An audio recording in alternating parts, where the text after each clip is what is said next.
መመጽወት በጣም የከበረ ነገር ነው።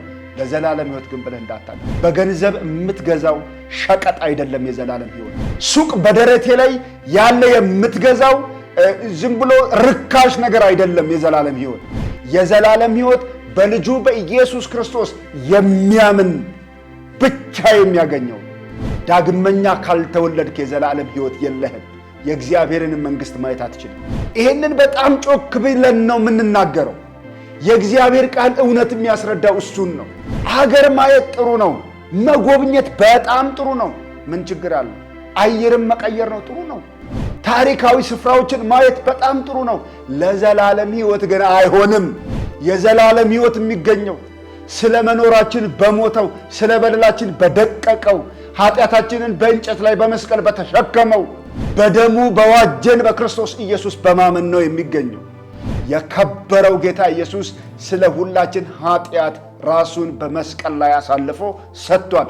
በእርሱ የሚያምን ብቻ ነው የዘላለም ሕይወት የሚያገኘው።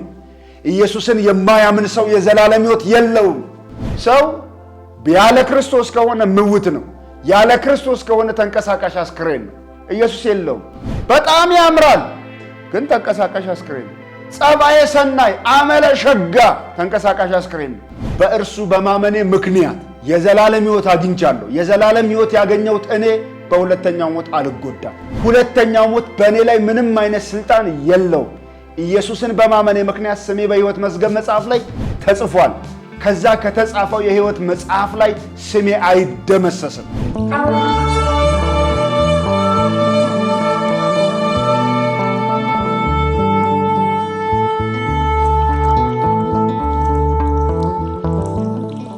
ክብር ምስጋናና ኃይል ለሕያው አምላካችን ይሁን። የተወደዳችሁ ቅዱሳን ጸጋ በክርስቶስ ኢየሱስ ይብዛላችሁ። የዮሐንስ ራእይን መጽሐፍ እያጠናን ባለፈው ሳምንት የሰመርኔስን ቤተክርስቲያን ተመልክተን ነበረ። ለዛሬ የቀጠርነውና ዛሬ እንነጋገርበታለን ብለን ያቆየነው ርዕሳችን የድል ነሺ ተስፋ ነው። እንደምታውቁት የሰመርኔስን ቤተክርስቲያን ስናነብ ባለፈው ጊዜ ታስታውሳላችሁ፣ መጨረሻ ላይ የሰጣት ተስፋ ነበረ። ለቤተ ክርስቲያኒቱ ጌታ የሰጣት ተስፋ። እስቲ ወደ ተስፋው ከመሄዳችን በፊት መልእክቱን አብረን እናንብበው። ከቁጥር 8 ጀምሮ እስከ ቁጥር 11 ድረስ እናንብበው። በሰመርኔስም ወዳለው ወደ ቤተ ክርስቲያን መልአክ እንዲህ ብለህ ጻፍ፣ ሞቶ የነበረው ሕያውም የሆነው ፊተኛው እና መጨረሻው እንዲህ ይላል፣ መከራህና ድህነትን አውቃለሁ። ነገር ግን ባለጠጋ ነህ። የሰይጣንን ማኅበር ናቸው እንጂ አይሁድ ሳይሆኑ አይሁድንን የሚሉትን የሚሳደቡትን ስድብ አውቃለሁ። ልትቀበለው ያለህን መከራ አትፍራ። እነሆ እንድትፈተኑ ዲያብሎስ ከእናንተ አንዳንዶቻችሁን በወህኒ ሊያገባችሁ አለው። 10 ቀንም መከራን ትቀበላላችሁ። እስከ ሞት ድረስ የታመንህ ሁን፣ የሕይወትም አክሊል እሰጥሃለሁ። መንፈስ ለአብያተ ክርስቲያናት የሚለውን ጆሮ ያለው ይስማ። ድል የነሳው በሁለተኛ ሞት አይጎዳም ይላል። ክብር ለጌታ ይሁን። እንግዲህ ባለፈውም ሳምንት ስናጠናም ፈተና ምንጩ እግዚአብሔር እንዳልሆነ፣ እግዚአብሔር ማንንም በክፉ እንደማይፈትን፣ እሱም በክፉ እንደማይፈተን ተነጋግረናል። እሱ ራሱ በክፉ አይፈተንም፣ ሰዎችንም አይፈትንም እግዚአብሔር። ይሁን እንጂ ግን ፈተና እንዲመጣ ሊፈቅድ ይችላል። ያ ፈተና እኛን ከሱ የሚያርቅ እኛን ከሱ የሚነጥል ሳይሆን ፈተናና መከራ እኛን ወደ ጌታ የበለጠ የሚያስጠጋ ወደ ጌታ ክንድ የሚጥለን ነው ብለናል። ይሁን እንጂ ግን ፈተና በሚመጣበት ጊዜ ስሙን አለመክዳት የሚያስከፍለው ብድራት አለ ወይም አክሊል አለ ብለናል። ጌታ ራሱ ምን ብሎታል? የሰመርኔስ ቤተክርስቲያኑን መሪ ወይም አጠቃላይ የሰመርኔሷን ቤተክርስቲያን ወይም በሌላ ሁኔታ አጠቃላይ የክርስትናውን ዓለም ምን ብሎ ጌታ መክሯል? እስከ ሞት ድረስ የታመናችሁን ወይም እስከ ሞት ድረስ የታመንኩን ነው። በቃ የመጨረሻው የፈተና ጥግ ሞት ነው። ከዛ ውጭ ሌላ ነገር አይመጣም። ስለዚህ ይሄንን የሚገሉት ስጋን ነው የሚገድሉት። አሁን የሚያደርሱብን ፈተናና መከራ የሚያመጡብን ሰዎች በጣም በዛ ከተባለ የሚያመጡት ይሄንን የስጋ መከራ ነው፣ የስጋ ሞት ነው በእኛ ህይወት ውስጥ የሚያመጡት። ሌላ አልፈው ምንም ነገር ሊያመጡ አይችሉም። ነገር ግን ከገደለ በኋላ ነፍስን ወደ ሲኦል መጨመር የሚችል አለ። እሱን ፍሩትም ብሎናል ጌታ ኢየሱስ። ይሄኛውን ግን እስከ ሞት ድረስ ታመን ነው። አንድ ሯጭ እስከ መጨረሻው እቅታ ድረስ ታግሎ ሮጦ እንደሚያሸንፍ፣ እስከ መጨረሻው የድካም እቅታ ድረስ፣ እስከ መጨረሻው የላብ ጠብታ ድረስ ታግሎ ሮጦ አሸንፎ በኋላ ለክብር ሜዳሊያውን ሲጭን ዋንጫውን ሲይዝ ከልዩ ልዩ አቅጣጫ ጭብጨባና ውዳሴ ለሱ ሲቀርብለት የድካሙ ውጤት የላቡ ውጤት በቃ በዛ እንደሚካስለት ዛሬም እስከ ሞት ድረስ የታመንኩት ነው። የዚህ ውጤት አለው ነው፣ ውጤት አለው። ይሄንን መንፈስ ለአብያተ ክርስቲያናት የሚለውን ጆሮ ያለው ምን ይበል ይስማው። ይሄንን ለሁሉ የተነገረ ነው፣ ለአብያተ ክርስቲያናት በሙሉ በሁሉም ዘመን ለሚኖሩ አብያተ ክርስቲያናት ከመጀመሪያው ምዕተ ዓመት እስከ ቤተ ክርስቲያን መነጠቅ ድረስ የሚኖሩ አብያተ ክርስቲያናት ሁሉ ሊሰሙት ይገባል። መከራ ፈተና ሊነጥላቸው አይገባም። ፈተና አልቦ የሆነ ክርስትና ልኑር የሚል እንዳይኖር፣ በቃ ምንም አይነት ችግር አይንካኝ አፈር አይንካኝ አይነት ማለት ነው። በቃ ምንም አይነት በቃ እኔ ምንም አይነት ነገር መንካትም መስማትም ማየትም አልፈልግም። ጀስት በቃ ረሃብም ሳይነካኝ ጥላቻም ሳይገጥመኝ ከሁሉ ጋር ተስማምቼ ሁሉ ወዶኝ ሁሉ አቅፎኝ አንቱታ ሰጥቶኝ ልኑር ማለት አይቻልም። ይሄ በፍጹም አይሆንም። እንዲህ ያለ ነገር ይቅጠመኝ ቢል አንድ ሰው ትክክል አይደለም ማለት ነው። እና እስከ ሞት ድረስ ታመን እሰጥሃለሁ ነው። ተስፋው ምንድን ነው ያለን እንደሆነ በሁለተኛው ሞት አይጎዳም የሚል ተስፋ ነው። በሁለተኛው ሞት አይጎዳም። እንደምናውቀው የመጀመሪያ ሞት አለ። በነገራችን ላይ ሞት ማለት ምን ማለት ነው? ሞት ማለት መለየት ማለት ነው የቃሉ ትርጉም። የመጀመሪያው ሞት ለምሳሌ ዘፍጥረት ምዕራፍ 2 ላይ ብናይ አዳምን በበላህ ቀን ትሞታለህ ብሎታል። ትሞታለህ ማለት ትለያለህ ከኔ ነው። ታውቃላችሁ እግዚአብሔር ለህብረት ነው አዳምን የፈጠረው። ከእግዚአብሔር ጋር አዳም ህብረት ያደርግ ነበረ። ነገር ግን ያቺን ፍሬ ቆርጦ ከበላበት ጊዜ ጀምሮ ራቁቱን እንደሆነ አወቀ አይደል? ያ ማለት ምንድን ነው? የእግዚአብሔር መገኘት የእግዚአብሔር ሀልዎት ከላዩ ሲገፈፍ ማለት ነው። ያ የእግዚአብሔር ጸጋ የእግዚአብሔር ክብር ከላዩ ሲለይ ተለየ ይባላል። ሞተ። ሰው በህይወትም እየኖረ ሞተ ሊባል ይችላል። እኛ የምናውቀው ሞት አለ። ነፍስ ከስጋ ሲለይ ነው ሞተ የምንለው። ይሁን እንጂ ግን ነፍስ ከስጋ ሲለይ ብቻ ሳይሆን መንፈስ ከእግዚአብሔር ጋር ስትለያይም ሰው ምን ይባላል? ሞተ ይባላል። ለምሳሌ ኤፌሶን ምዕራፍ 2 ላይ በበደላችሁና በኃጢአታችሁ ምክንያት ምውታን ነበራችሁ ይላል። በኃጢአታችሁና በበደላችሁ ምክንያት ሙታን ነበራችሁ። ታስታውሱ እንደሆን ጌታችን ኢየሱስ አንድን ሰው ወደ ራሱ ጠራው እና ሄጄ ቀብሬ ልምጣ አለው ሰውየው። ጌታ ኢየሱስ ምን አለው? ሙታናቸውን እንዲቀብሩ ተዋቸው አለው። ይኸውላችሁ የሚቀበረው ሰውዬ ምውት ነው። ሞተ ብለው ነው የሚቀብሩት። ነፍሱ ከስጋው ተለይታለች።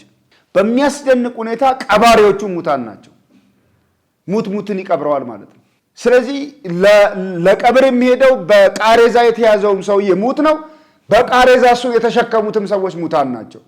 አያችሁ፣ ሰው ከእግዚአብሔር ጋር ከተለያየ ምን ይሆናል? ምውት ይባላል። የሞተ ነው። የሞተ ማንነት ነው ያለው። አሁን የሞተ የሚባለው በቃ ነፍሱ ከስጋው የተለየች ብቻ አይደለም። እግዚአብሔር የሌለውም ሰው ጌታ ኢየሱስ የሌለውም ሰው ምውት ነው። ለዚህ ነው በበደላችሁና በኃጢአታችሁ ምክንያት ምንድን ናችሁ? ምውታን ናችሁ፣ የሞታችሁ ናችሁ የሚላቸው የኤፌሶን ክርስቲያኖችን። ስለዚህ ዛሬም ተንቀሳቃሽ አስክሬን ሱፍ ለባሾችን እናያለን። ተንቀሳቃሽ አስክሬን ግን ውድ መኪና ነጂዎችን እናውቃለን። ተንቀሳቃሽ አስክሬን ግን ውድ ሬስቶራንት የሚዝናኑ ሰዎችን እናውቃለን። እነሱን ምን እንላቸዋለን? ተንቀሳቃሽ አስክሬን። ለምን እንደዛ አልናቸው? ጌታ ኢየሱስ የሌላቸው ሰው ያለ ክርስቶስ ከሆነ ምውት ነው። ያለ ክርስቶስ ከሆነ ተንቀሳቃሽ አስክሬን ነው። ኢየሱስ የለውም፣ ሞቷል ኦልሬዲ። በጣም ያምራል ግን ተንቀሳቃሽ አስክሬን ነው። ጸባዬ ሰናይ አመለ ሸጋ ተንቀሳቃሽ አስክሬን ነው። የተወደዱ ልጆች ያሉት ወላጅ ነው፣ ተንቀሳቃሽ አስክሬን ነው። ጌታ ኢየሱስ ከሌለው ውድ ቤት ውስጥ ነው የሚኖረው። ሌግዠሪ የሆነ ህይወት የሚመራ በቃ ሌግዠሪ የሆነ ህይወት የሚመራ ምናልባትም መደበኛ ሰው የማያገኘውን እሱ በቀላሉ የሚያገኘው አይነት ሰው ሊሆን ይችላል። ግን ያለ ክርስቶስ እስከሆነ ድረስ ተንቀሳቃሽ አስክሬን ነው። ምን ማድረግ ይቻላል? ጌታ ኢየሱስ የሌለው ከሆነ ሞቷል። ኦልሬዲ በሕይወት እየተንቀሳቀሰ እንደሆነ ቢያስብም ነፍሱ ከስጋው ባትለይም እሱ ግን ከእግዚአብሔር ጋር የሚያገናኘው ያ የመንፈሱ ድልድይ ስለተሰበረ በሞት ውስጥ ነው ያለው፣ ወይም የሞተ ማንነት ነው ያለው ይህ ሰው። ሁለተኛው ሞት የሚባል ሞት አለ። እንደምናውቀው የመጀመሪያው ሞት ይሄ ነፍሳችን ከስጋችን የምትለይበትና ሰው ወደ መጣበት አፈር የሚገባበት የመጀመሪያ ሞት ነው። በቃ አፈር ነህ፣ ስለዚህ ወደ አፈር ትመለሳለህ የሚለው ማለት ነው። ይሄ ዓለም ዘላለም የምንኖርበት መኖሪያችን አይደለም። እንደምታውቁት እዚህ ዓለም ላይ የምንኖረው ለጥቂት ጊዜ ነው። 70 ቢበዛ 80 ዓመት፣ ከዛ በኋላ ምንም መጃጀት ነው። ይሄ ዓለም ጊዜያዊ መኖሪያ ዓለም ነው። በ70 እና በ80 ዓመት ውስጥ የሚቀጥለውን ዘላለም እንወስናለን። ነፃ ምርጫ አለ። እሺ ብንልና ብንታዘዝ ጌታ ኢየሱስን ብንቀበልና ወደ ሕይወታችን ውስጥ ንጉሥ አድርገን ብናስገባው የዘላለም ሕይወት እናገኛለን። እምቢ ብንል ብንገፋው፣ አዳኝነቱን ብንክድና ብንቃወም በሚቀጥለው ዘላለም በሞት ውስጥ እንኖራለን። ዛሬ ምርጫ አለ። ለዚህ ነው በሕይወት እያለን ጌታን መቀበል ያለብን። ሰው ከሞተ በኋላ ወይ ነፍሱ ከስጋው ከተለየች በኋላ ምንም ልንረዳው አንችልም። ምንም ልንረዳው አንችልም። በቃ በጣም ብንወደው 7ቱን 30ውን 40ውን ሙት ዓመቱን እየቆጠርን ሰንጋ የሐረር ሰንጋ የደለበ እያረድን እልፎችን ብንጋብዝ ለዛ ለሞተው ሰው ምንም ጠብታ ዋጋ አንሰጠው። ልነግራችሁ ፈልጋለሁ። ይሄን የፈለገ የምንወዳት እናት፣ የምንወደው አባት፣ ወንድም፣ እህት፣ ሚስት፣ ልጅ በቃ እንደው ምን ልስጥህ የምንለው ወገኖቼ ሆይ ለዘላለም ሕይወት የሚሆን ምንም ነገር ለሱ ማድረግ አንችልም። ያለንን ሀብትና ንብረት ብንሸጥ፣ ራሳችንን በምንም ነገር ውስጥ ብናሳልፍ ለሞተው ሰው በቃ አንድ ጊዜ በዚችን ምድር ተሰናብቶ ከሄደ በኋላ ለዘላለም ሕይወት የሚሆን ምንም አይነት ነገር ማድረግ አንችልም። ስለዚህ ለምንወዳቸው ሰዎች ዛሬ የከበረ ስጦታ ልንሰጣቸው እንችላለን። ማንን? ያ የከበረ ስጦታ የናዝሬቱ ኢየሱስ ይባላል። ለምን ካልን እርሱ አያችሁ ሕዝቡን ከኃጢአት ያድናቸዋል የተባለለት መድኃኒት ነው። እሱ መድኃኒት ነው። የሞት ማርከሻው መድኃኒት ማን ነው ብላችሁ በተጠይቁኝ ስሙ ኢየሱስ ነው ብዬ መልስላችኋለሁ። የሞት ማርከሻ ነው እሱ። ሞትን የሚያድን ነው እሱ። ከሚመጣው ቁጣ የሚያተርፍ ነው እሱ። እሱን ማመን ብቻ ነው የዘላለም ሕይወትና ክብር የሚያሰጠው። እሱን ያላመነ ሰው በቃ በፍርድ ውስጥ ነው የሚያልፈው። ምንም ማድረግ አይቻልም። አም ሶሪ ምን ልታደርግ ትችላለህ? በቃ በጣም የምወዳቸው ሰዎች ከአጠገቤ ተለይተውኝ ያውቃሉ። ምን ልረዳቸው እችላለሁ? ዛሬም ቢሆን ሙት ዓመትን ተስፋ ካደረግ በጣም ተሳስተሃል። ይደግሱልኛል፣ እንትኔን ያወጡልኛል በምትያቸው ልጆች እናቴ ተመክተሽ ከሆነ በጣም ተሳስተሻል። አንድ የመዳን መንገድ ነው ያለ፣ አንድ። ያም ኢየሱስ ይባላል። ይኸው ኢየሱስ ምን እንደሆነ ልንገራችሁ። እውነት ሕይወትና መንገድ ነው አይደል? በቃ አንድ እውነት፣ አንድ ሕይወት፣ አንድ መንገድ ነው ያለው። ስሙ ኢየሱስ ይባላል። በቃ በርካታ የመዳን አማራጮችን ተጠቅመ ራስን ስታጃጅል እንዳትገኝ ወገኔ። ማለት ማለቂያ በሌለው የባልቴቶች ተረት ውስጥ አትዋኝ። እውነታውን አይኖችህን ገልጠ ተመልከት። ተራራ ስለወረድክ፣ አቀበት ስለወረድክ፣ ከንፈር እስኪደርቅ ስለጾምክ፣ እጆች ጉጥ እስኪያወጡ ስለሰገድክ፣ በቃ ቃል ኪዳን አለባቸው ወደሚባሉ ስፍራዎች ስለሄድክ ምንም የምታገኘው ከዘላለም ሕይወት ጋር የተገናኘ ጠብታ ነገር የለም። አለቀ። በምንም ተአምር ገንዘብን በምንም ነገር ጨርሰው ድሃ ብትረዳ በጣም ጥሩ ነው። ይሄንን አበረታታለሁ። ድሃን መርዳት ጥሩ ነው። ለዘላለም ሕይወት ግን አይሆንም። መመጽወት በጣም በጣም በጣም የከበረ ነገር ነው። ለዘላለም ሕይወት ግን ብለህ እንዳታደርገው። በገንዘብ የምትገዛው ሸቀጥ አይደለም የዘላለም ሕይወት። ሱቅ በደረቴ ላይ ያለ የምትገዛው ዝም ብሎ ርካሽ ነገር አይደለም የዘላለም ሕይወት። የዘላለም ሕይወት በልጁ በኢየሱስ ክርስቶስ የሚያምን ብቻ የሚያገኘው ነው። ዳግመኛ ካልተወለድክ የዘላለም ሕይወት የለህም። የእግዚአብሔርን መንግሥት ማየት አትችልም። ይሄንን በጣም ጮክ ብለን ነው የምንናገረው። የእግዚአብሔር ቃል እውነት የሚያስረዳው እሱን ነው። ሀገር ማየት ጥሩ ነው። መጎብኘት በጣም ጥሩ ነው። ምን ችግር አለው? አየርም መቀየር ነው፣ ጥሩ ነው። ታሪካዊ ስፍራዎችን ማየት በጣም ጥሩ ነው። ለዘላለም ሕይወት ግን አይሆንም። የዘላለም ሕይወት የሚገኘው ስለ መኖራችን በሞተው፣ ስለ በደላችን በደቀቀው፣ ኃጢአታችንን በእንጨት ላይ በመስቀል በተሸከመው፣ በደሙ በዋጀን በክርስቶስ ኢየሱስ በማመን ነው የሚገኘው። ከአባቶች እንደወረሳችሁት በከንቱ ኑሮ በሚያልፍ ነገር፣ አያችሁ፣ እንደዚህ አይደለም፣ በበርና በወርቅ አይደለም የተዋጃችሁት አለ ጴጥሮስ። እናስ እንደ በግ ደም በክቡር በክርስቶስ ኢየሱስ ደም እንደተዋጃችሁ ታውቃለህ። በክቡር በክርስቶስ ኢየሱስ ደም የከበረው ጌታ ኢየሱስ ስለ ሁላችን ኃጢአት ራሱን በመስቀል ላይ አሳልፎ ሰጥቷል። በእርሱ የሚያምን ብቻ ነው የዘላለም ሕይወት የሚያገኘው። ኢየሱስን የማያምን ሰው የዘላለም ሕይወት የለውም። በመመጽወት በመስገድ በቃ በመመላለስ አይገኝም። ሁለተኛ ሞት የሚባል አለ ወገኖች። ለሰመርኔስ ቤተክርስቲያን የተሰጠውን ይሄንን የድል ነሽ የተስፋ ቃል ላስታውሳችሁ። ድል የነሳው በሁለተኛው ሞት አይጎዳም አሉ። ድል ነሽው በሁለተኛው ሞት አይጎዳም። ምክንያቱም የመጀመሪያው ሞት ይህችን ምድር ለቀን የምንሄድበት ነው። የመጀመሪያው ሞት ይህችን ምድር ለቀን ወደዛኛው ዓለም የምንገባበት ነው። ይሄ ዓለም ተወደደም ተጠላም 70 እና 80 ዓመት ኖረን ተሰናብተን እንሄዳለን። ከቀሪዎቹ ጋር ምድርን ለሚወዷት ነዋሪዎች ሰጥተን እንሄዳለን። ለሚቀጥሉት ነዋሪዎች ለትውልድ አስረክበን እንሄዳለን። ከኛ በፊት ብዙ ኃያላን ነበሩ። መቼም ታውቃላችሁ፣ ምድርን ያንቀጠቀጡ እንደነ ናፖሊዮን አይነት ጀግኖች፣ እንደ አሌክሳንደር ደግሬት አይነት የከበሩ ጦረኞች፣ በጣም ሳይንቲስቶች፣ ፈላስፎች፣ የተፈሩ ጡንቸኞች ነበሩ። በሚያስገርም ሁኔታ ይችን ምድር ትተው ተሰናብተዋል። ራቁታቸውን እንደመጡ በመግነዝ ጨርቅ ተከፍነው ወደ መቃብር አልፈዋል። ምናውቃቸውም ማናውቃቸውም ብርቶችም ኃያላንም እንደገና ምንም እዚህ ግቡ የማይባሉ ደሆችም ጎስቋሎችም ምድሪቱን ለቀው ሄደዋል። ይሄ መጀመሪያው ሞት ነው።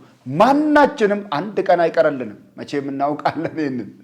ይህንን ብናገር ሟርተኛ አትሉኝም። አንድ ቀን ለቀን እናልፋለን። ሁላችንም ምንኖረው ለጊዜው ነው። ግን ሁለተኛ የሚባል ሞት አለ። በሁለተኛው ሞት መጎዳት ማለት ለዘላለም ከእግዚአብሔር ጋር መለያየት ማለት ነው።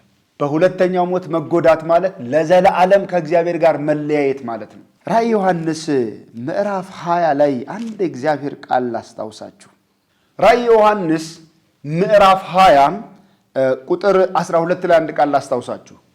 ሙታንንም ታናናሾችንና ታላላቆችን በዙፋኑ ፊት ቆመው አየሁ። መጽሐፍትም ተከፈቱ፣ ሌላ መጽሐፍ ተከፈተ፣ እርሱም የሕይወት መጽሐፍ ነው። ሙታንም በመጽሐፍ ተጽፎ እንደነበረ እንደ ሥራቸው መጠን ተከፈሉ። በባህርም በእርሱ ውስጥ ያሉትን ሙታን ሰጠ። ሞትና ሲኦልም በእነርሱ ዘንድ ያሉትን ሙታን ሰጡ። እያንዳንዳቸው እንደ ሥራው መጠን ተከፈለ። ሞትና ሲኦልም በእሳት ባህር ውስጥ ተጣሉ።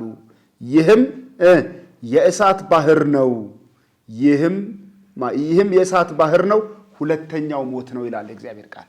ቁጥር 14 ላይ ሞትና ሲኦልም በእሳት ባህር ውስጥ ተጣሉ። ይህም የእሳት ባህር ሁለተኛ ሞት ነው ይለናል እግዚአብሔር ቃል። ዋው እንዴት አስፈሪ ነው! ሁለተኛው ሞት የእሳት ባህር። ስማቸው በሕይወት መዝገብ መጽሐፍ ላይ ተጽፎ ያልተገኘ ማንኛውም ሰው ሰይጣን እና መልእክተኞቹ፣ ሞት ራሱ እና እሱን የተከተሉት በሙሉ ስማቸው በሕይወት መዝገብ መጽሐፍ ተጽፎ ያልተገኙ በሙሉ ወደ እሳት ባህር ተጣሉ። ሁለተኛው ሞት እሱ ነው። ለዘለዓለም እየተሰቃዩ እንዲኖሩ፣ ለዘላለም ከእግዚአብሔር ጋር እንደተለያዩ እንዲኖሩ ተፈረደባቸው። ይሄ ሁለተኛው ሞት ነው። ወገኖቼ ሆይ ዛሬ ከዓለም ጋር በመስማማት ለአሁን ሕይወት ምቾትና ድሎት ጌታችን ኢየሱስ ክርስቶስን የተውን በኋላ ግዳቱ በጣም ከባድ ነው። ዛሬ በጌታ መሆን ማለት ተሐድሶነት፣ ጴንጤነት፣ መናፍቅነት፣ ከሃዲነት ወይም ሌላ ነው በሚል እንዲህ ብለው ሰዎች እኔን ይጠሩኛል፣ ከማህበረሰብ እገለላለሁ፣ ከቤተሰብ እገለላለሁ፣ ያገኘሁትን ነገር አጣለሁ በሚል ፍርሃት ተሸብበን ጌታ ኢየሱስን ዛሬ ከከዳነውና ከተውነው የሚቀጥለው የምርጫችን ውጤት የሚሆነው ሁለተኛው ሞት ነው። የምርጫ ውጤት ነው። ዛሬ ላይ ነው የምንመርጠው። መቼም እግዚአብሔር አስገድዶ ክርስቶስን አይግተንም፣ ፈቃዱ ነው፣ ምርጫ። ይሄ ምርጫ በጣም ከባድ ነው ተወዳጆች፣ በጣም ከባድ ነው። ይሄ ምርጫ በጣም ከባድ ነው።